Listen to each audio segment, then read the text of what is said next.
هاي جايز، تعالوا نعمل خيارية. أكيد مش مكونة من الخيار، هي مكونة من الكوسة. نقطع الكوسة هيك دائرة مثل ما شايفين.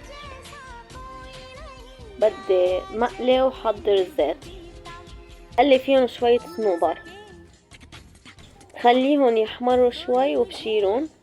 هلا بالزيت يلي قليت فيهم الصنوبر بدي اقلي فيهم الكوسة. بدي اقلي الكوسة تقريبا شي 5 دقايق ليستووا شوي ويصيروا بهيدا الشكل. هلا بطنجرة على جنب بدي احط زيت وحط البصل فوقهم. بدي اقليهم ليستووا. بنزل اللحمة مفرومة،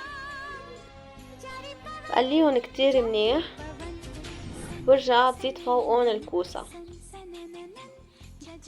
بهيدي الطريقة، وبدي غطيهم وخليهم شوي على النار، يعني شي 10 دقايق. هلا بطنجرة على جنب بدي احضر اللبن.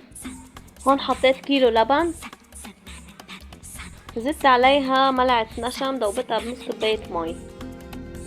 بخلطهم منيح، بس يبلشوا يغلوا بزيد ملح. بخلطهم كتير منيح وبرجع بزيد عليهم الكوسة يلي حطيتها. في شغلة نسينا نذكرها بالفيديو، لما قلينا اللحمة نحن زدنا عليها قرفة، بهار اسود وملح، ما تنسوها. عجنب فرمت نعناع رح زيدن فوقن، تعطي نكهة كتير طيبة للطبخة.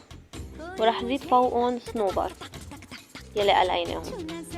وهي هي، وشوفوا المنظر شي بشهي، كتير طيبة. جربوها، ان شاء الله ألف صحة.